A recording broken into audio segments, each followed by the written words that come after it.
Hello દર્શક મિત્રો, સ્વાગત છે તમારો આજના નવા વિડીયોમાં। તો આજે આપણે વિડીયોમાં વાત કરવાના છે ગુજરાત સરકાર તરફથી એસટી નિગમના કર્મચારીઓ માટે એક મોટી ભેટ આપવામાં આવી છે, તેની આપણે સંપૂર્ણ વિડીયોમાં વાત કરવાના છીએ। તો દર્શક મિત્રો, વિડીયોને અંત સુધી જોતા રહેજો અને તમે ચેનલમાં નવા હો તો ચેનલને સબસ્ક્રાઇબ કરી લેજો, જેથી અમે આવા નવી માહિતીના વિડીયો પોસ્ટ કરીએ તો તેની નોટિફિકેશન તમને મળતી રહે। તો ચલો દર્શક મિત્રો, આપણે વિડીયોની શરૂઆત કરીએ। દર્શક મિત્રો, તમે સ્ક્રીનમાં જોઈ શકો છો, ગુજરાત એસટીમાં ફરજ બજાવતા 40,000 કરતાં વધુ કર્મચારીઓ માટે રાજ્ય સરકાર દ્વારા મહત્વની જાહેરાત કરવામાં આવી છે। કર્મચારીઓને મળતો મોંઘવારી ભથ્થામાં 4% વધારો કરવાનો હકારાત્મક સરકાર દ્વારા નિર્ણય લેવામાં આવ્યો છે। એસટી નિગમના કર્મચારીઓને હવે 50% મોંઘવારી ભથ્થું મળશે। આ અંગે સરકાર સમયમાં સત્તાવાર આદેશ જાહેર કરશે। મોંઘવારી ભથ્થામાં વધારાની સાથે એરિયર્સની પણ ચૂકવણી કરવામાં આવશે। આ માહિતી ગુજરાત રાજ્યના વાહન વ્યવહાર મંત્રી હર્ષ સંઘવી દ્વારા ટ્વીટ કરીને માહિતી આપવામાં આવી છે। રાજ્ય તમે સ્ક્રીનમાં જોઈ શકો છો, રાજ્યના સંવેદનશીલ મુખ્યમંત્રી શ્રી ભૂપેન્દ્ર પટેલ દ્વારા એસટી નિગમના કર્મચારીઓને હાલ ચૂકવાતા મોંઘવારી ભથ્થામાં 4%નો વધારો કરી હવેથી 50% મુજબ મોંઘવારી ભથ્થું ચૂકવવામાં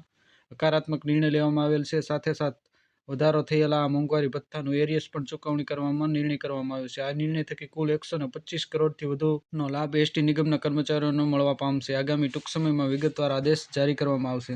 એસટી નિગમના કર્મચારીઓને હવે 50% ડીએ મળશે। એસટી નિગમમાં ફરજ બજાવતા કર્મચારીઓને મળતા મોંઘવારી ભથ્થામાં 4%નો વધારો કરવાનો રાજ્ય સરકાર દ્વારા નિર્ણય કરવામાં આવ્યો છે। કર્મચારીઓને અત્યાર સુધી 46% ડીએ મળતું હતું, જે વધારા બાદ 50% મળવાપાત્ર થશે।